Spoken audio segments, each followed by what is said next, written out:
Hello everyone, ये part 2 video है tips to make chemotherapy journey smooth and easy for cancer patients.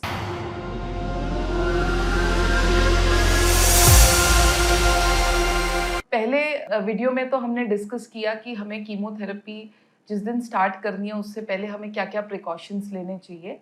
आज हम बात करेंगे अब हमें कीमोथेरेपी के बाद किन चीज़ों का ख्याल रखना चाहिए। कीमोथेरेपी के बाद दो ही चीज़ें होती है, कुछ प्रिकॉशंस होते हैं और कुछ साइड इफ़ेक्ट्स की नॉलेज होनी चाहिए। पहले साइड इफ़ेक्ट्स के बारे में बात करेंगे और उसके बाद हम डिटेल में बात करेंगे कि हमें कीमोथेरेपी के बाद क्या प्रिकॉशंस लेने चाहिए। देखिए, एक मोस्ट कॉमन साइड इफ़ेक्ट है हेयर लॉस। अब हेयर लॉस तो 3 to 4 वीक्स में शुरू हो जाता है और ड्यूरिंग ट्रीटमेंट, जब तक आपका ट्रीटमेंट चलता है, हेयर लॉस रहता है। तो हेयर की कैसे केयर करनी है, स्काल्प की कैसे केयर करनी है, इस बारे में ऑलरेडी मैंने वीडियो बनाई है, तो आप उसमें से देख सकते हैं। इम्पॉर्टेंट बात ये है कि आपको स्काल्प की वैसे ही केयर करनी है जैसे आप पहले करते थे। अच्छे से शैम्पू करना है, मॉइस्चराइज रखना है, ज़्यादा हीटिंग टूल्स यूज़ नहीं करने, ऑयलिंग करनी है, मसाज करना है। तो इस बारे में आप उस वीडियो से जानकारी ले सकते हैं। दूसरा साइड इफ़ेक्ट होता है नॉजिया, वॉमिटिंग, उल्टी जैसा लगना और उल्टी होना।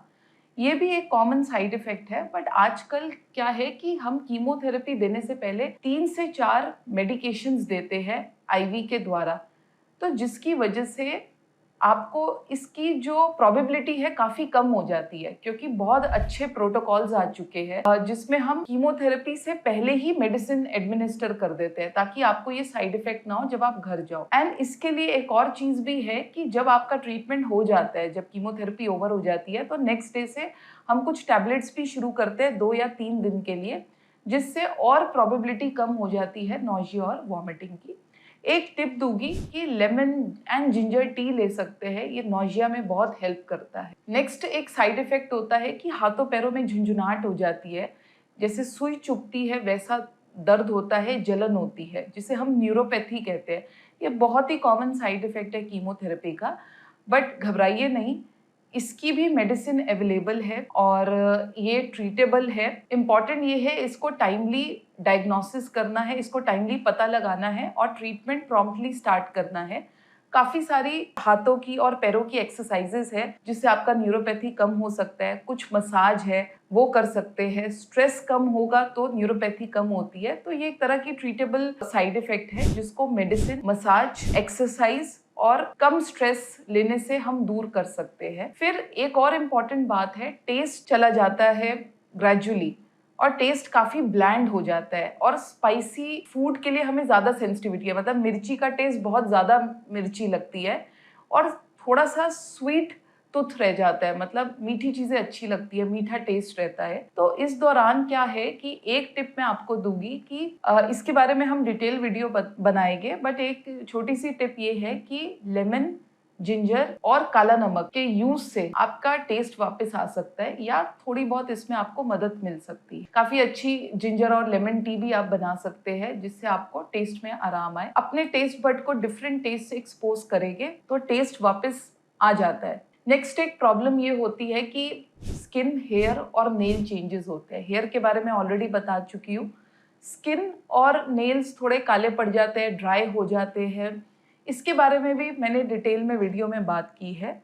बस एक टिप ये दूंगी कि अपने नेल्स और स्किन को मॉइस्चराइज रखिए, स्पेशली सनस्क्रीन ज़रूर यूज़ करिए स्किन में ताकि स्किन डार्कनिंग और ड्राइनेस ना हो, और नेल्स को भी अच्छे से मॉइस्चराइज रखिए।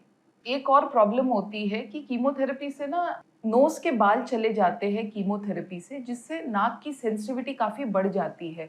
एंड एक और प्रॉब्लम होती है ड्राइनेस और कभी कभी थोड़ा सा ब्लड भी निकलता है, बट घबराइए मत, इसके लिए भी कुछ नेजल स्प्रे आते हैं जिसको यूज़ करके ये प्रॉब्लम भी इजीली रिजॉल्व हो सकता है। और काफ़ी सारे और भी साइड इफ़ेक्ट्स है, जैसे कॉन्स्टिपेशन हो गया, पेट में दर्द हो गया, लूज मोशन हो गया, मुंह में छाले हो गए, बट इन सब की दवाई आपको आपके डिस्चार्ज कार्ड में लिखी होती है, तो वो SOS बेसिस पर ले सकते हैं और हम सारे साइड इफ़ेक्ट्स के रिगार्डिंग वीडियो भी बनाएंगे, तो आप एक एक साइड इफ़ेक्ट का एक एक वीडियो देखकर उसकी भी जानकारी ले सकते हैं।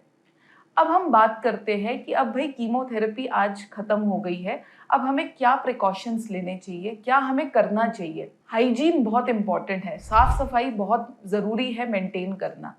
साफ सफाई हम कैसे मेंटेन कर सकते हैं? बेडशीट रेगुलरली चेंज करिए, अपने रूम की सफाई रखिए। जिनको भी इन्फेक्शन है आप उनसे थोड़ा दूर रहिए, या जो खांस रहे हैं, जिन्हें बुखार है, जिन्हें फीवर है, आप थोड़ा सा उनसे डिस्टेंस रखिए।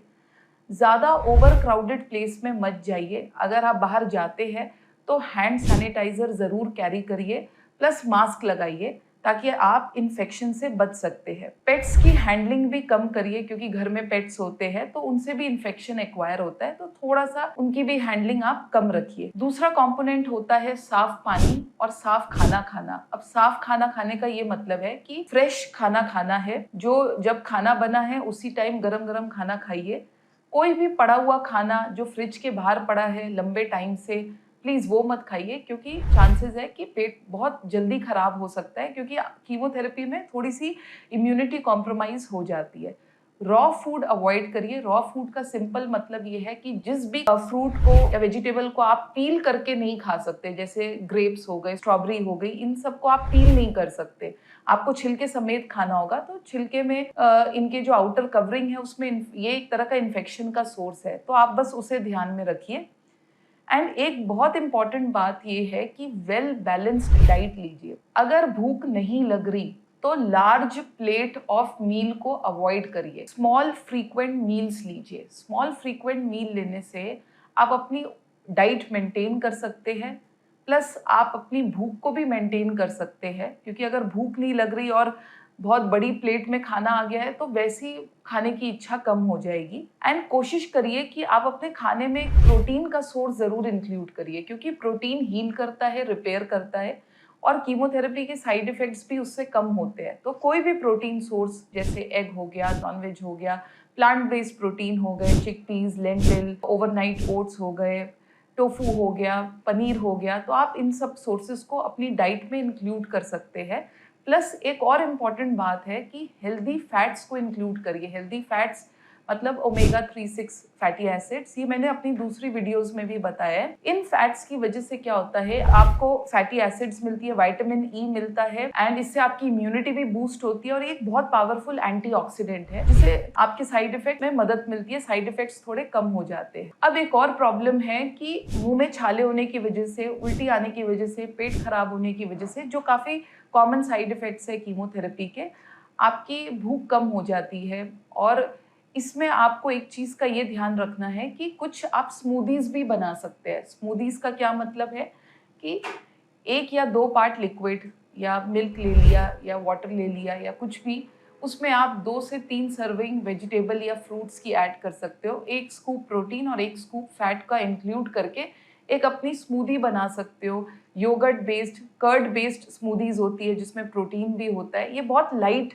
होती है, मुंह में अगर छाले होते हैं तो इजीली ये स्मूदी ले सकते हो, तो इसको आप ज़रूर अपनी डाइट में इंक्लूड कर सकते हो। ये एक अच्छा सोर्स होता है प्रोटीन का, फैट्स का, एंड इससे आपको एनर्जी भी मिलती है, प्लस आपके मुंह के छालों में भी आराम आता है, एंड साइड इफ़ेक्ट्स भी कम होते हैं। ओवर एक्सर्शन नहीं करना, बिकॉज कीमोथेरेपी का एक कॉमन साइड इफेक्ट है फैटीग, वीकनेस होना। तो इस चीज़ का ध्यान रखिए कि अपने आप को ओवर एक्सर्ट मत करिए।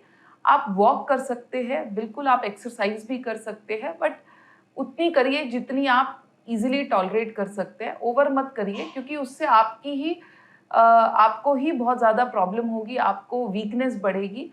तो 20 to 30 मिनट्स वॉक 3 से 4 बार वीक में काफ़ी है, अगर आप कर सकते हैं तो। क्योंकि एक इम्पॉर्टेंट बात ये है कि एक्सरसाइज करने से, थोड़ी वॉक करने से कीमोथेरेपी इंड्यूस्ड जो वीकनेस है वो भी कम होती है, बट एक हद तक। अगर आप ओवर एक्सर्ट करेंगे तो वीकनेस बढ़ेगी। माइंड को रिलैक्स रखना बहुत ज़्यादा ज़रूरी है कीमोथेरेपी के दौरान, तो कोशिश करिए, मेडिटेट करिए या किसी एक एक्टिविटी में इंगेज हो जाइए। कोई भी हॉबी एक बना लीजिए, या आप अपने काम में इंगेज हो जाइए, क्योंकि काम में इंगेज होने से माइंड डाइवर्ट होता है, तो हम कीमोथेरेपी या उसके साइड इफ़ेक्ट्स या क्या होगा इसके बारे में कम सोचते हैं। तो कोई ना कोई एक्टिविटी करना, काम करना बड़ा ज़रूरी है। लोगों के मन में एक मिथ है कि भई कीमोथेरेपी के दौरान काम नहीं करना चाहिए, वॉक पे नहीं जाना चाहिए, ऐसा नहीं है।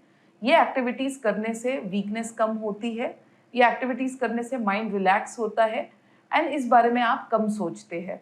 लास्टली, आप अपने ऑन्कोलॉजिस्ट से कांटेक्ट में रहिए और कभी भी किसी मदद की ज़रूरत है तो आस्क फॉर हेल्प, ये बहुत इंपॉर्टेंट है क्योंकि इस ट्रीटमेंट में किसी भी हेल्प की ज़रूरत है आपको अपने रिलेटिव से, केयर गिवर से, तो please ask for help and oncologist से संपर्क में रहिए क्योंकि इस ट्रीटमेंट में कॉन्फिडेंस होना ज़रूरी है। जब ऑन्कोलॉजिस्ट आपके साथ होते हैं तो आपको एक ट्रीटमेंट में कॉन्फिडेंस आता है, आपका एक पॉजिटिव माइंडसेट बनता है। Thank you everyone.